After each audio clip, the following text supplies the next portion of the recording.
Madam இதெல்லாம் நம்பாதீங்க. நடிப்பு அவளும் ஆக்டிங்.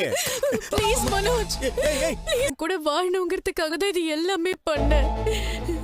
ஏன்னா உன்னை அவ்வளோ லவ் பண்றேன் மனோஜ். ப்ளீஸ் மனோஜ். எவ்வளவோ பண்ணியாச்சு. இத பண்ண மட்டுமா? கவுன்சிலிங்ல நடிக்குது பாருங்க. நான் நடிப்பு. சும்மா போனா கால்ல விழுந்துடா சொல்லிட்டு மனோஜ் கால்ல விழுந்துருச்சு. அத பார்த்த கவுன்சிலிங் மேடம்லாம் பார்த்து அதிர்ச்சி ஆயிட்டாங்க. ஐயோ! இப்படி ஒரு நல்ல பொண்ணா? அழுகுறாங்க, அழுகுறாங்க. தேம்பி தேம்பி அழுகுறாங்க.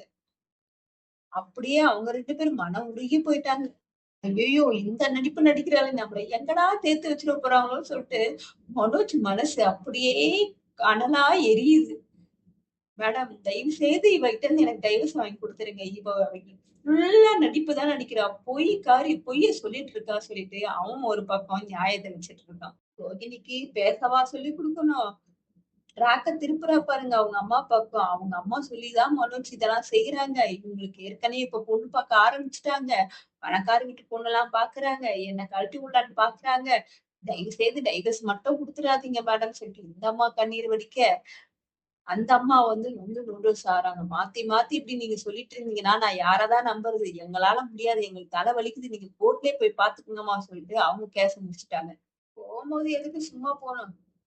சும்மா இருக்க மீனாவ சொரண்டி விட்டு போலான்னு சொல்லிட்டு, மீனா கிட்ட நீ மட்டும் உன் புருஷன் கூட வாழ்வ, என் புருஷன் கூட நான் வாழக்கூடாதா? என்ன பிரிச்சு வைக்கிறதுலயே நீ குறியா இருக்கியேன்னு சொல்லிட்டு மீனாவ சொரண்டி விடுது. மீனா சும்மா இருக்குமா? உன்ன மாரி பொய் சொல்லிட்டா நான் வாழ்ந்துட்டு இருக்கேன். நான் என் புருஷனுக்கு நான் உண்மையா வாழ்ந்துட்டு இருக்கேன்னு சொல்லிட்டு அந்த அம்மா ஒரு டயலாக்